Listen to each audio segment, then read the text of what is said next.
Find out what are the things that make you leap out of the bed in the morning. What are the things that give you energy when you think about them? Your purpose is in your passion.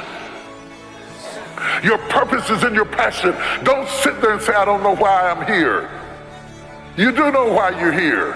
Find the thing that gives you energy when you do it. That ideas start teaming over in your head when you get in it. Find the thing that when you get into it, you're curious about it. You're attracted to it. You're drawn to it.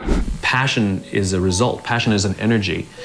Passion is the feeling you have when you're engaged in something that you love. Passion is the feeling you have that you would probably do this for free, you know, and you can't believe somebody pays you to do it, you know?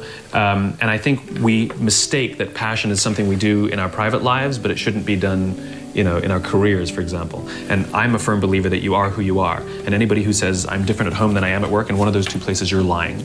And the goal is to make everything you do in home and at work something that you have excitement to do. So how do you find the things that you're excited to do? Well, it's actually easier than you think.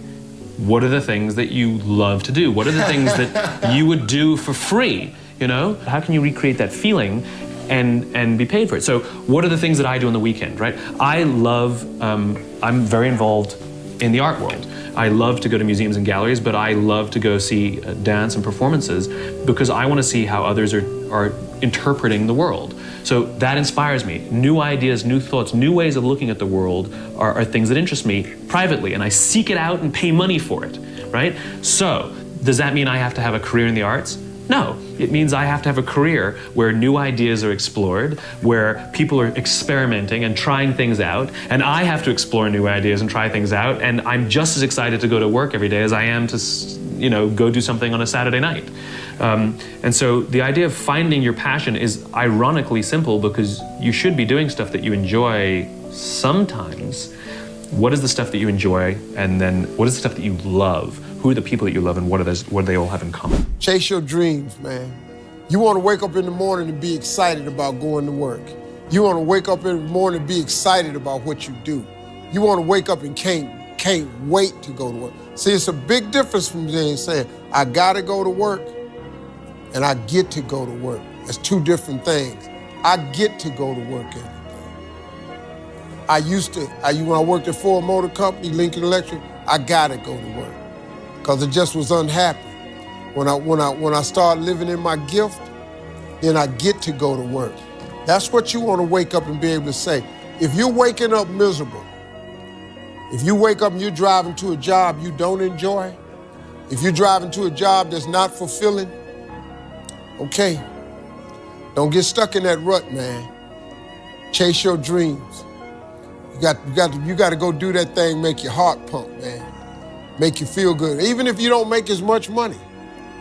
I'd rather wake up happy and overjoyed about going to do something than miserable and getting a check for it. How would follow your passion apply to me? I think what follow your passion tells you to do is three things. The first is to identify your greatest interests. Second, find careers that match those interests. Thirdly, pursue those careers no matter what. Finding a fulfilling career is just a matter of having the courage to pursue your passion. If money or time or current responsibilities were not an issue at all, what would I like to do with my life more than anything else in the world? We are so often kept from an awareness of what our true passions are by this feeling that we don't have enough money, or that we don't have enough time, or that some responsibility we have will not allow for it. But because of this, we are full of resistance to the very things that make our life worth living, and the very things that hold the most passion for us, and the very things that are the most important to us. But most people don't know their purpose in life is because they never spend any time with themselves, right? So if I wanted to get to know you, or if I wanted to get to know this gentleman, what's your name, sir? David. If I wanted to get to know David, then I would need to hang out with him. So if I spend an hour with him, I only get to know him for a little bit. But if every Friday at 4 p.m., I got together with David to dial my conscious mind for about 2 hours, and after a year, I would get to know him really well, right? I'd understand him, he'd understand me, he knew what things made me upset, what I liked, what I didn't like. I know a lot about him. But the only way I can get to know about him is to spend time with him. And people don't spend time with themselves. When I go to the gym, that's my time with me. No, that's going to the gym. Alone time is you sitting down, either on a chair or cross-legged on the floor, no music, no books, no podcasts, no journals, no nothing, and having a conversation with yourself. Now the next question is, what kind of conversation do you have? Well, I would ask David,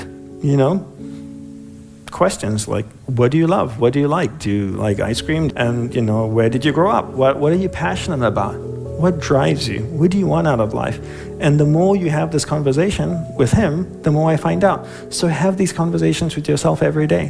And if every morning you took 5 minutes to have a conversation with yourself, after a few months, you would really get to know you. You could ask yourself, how do I feel? Am I happy?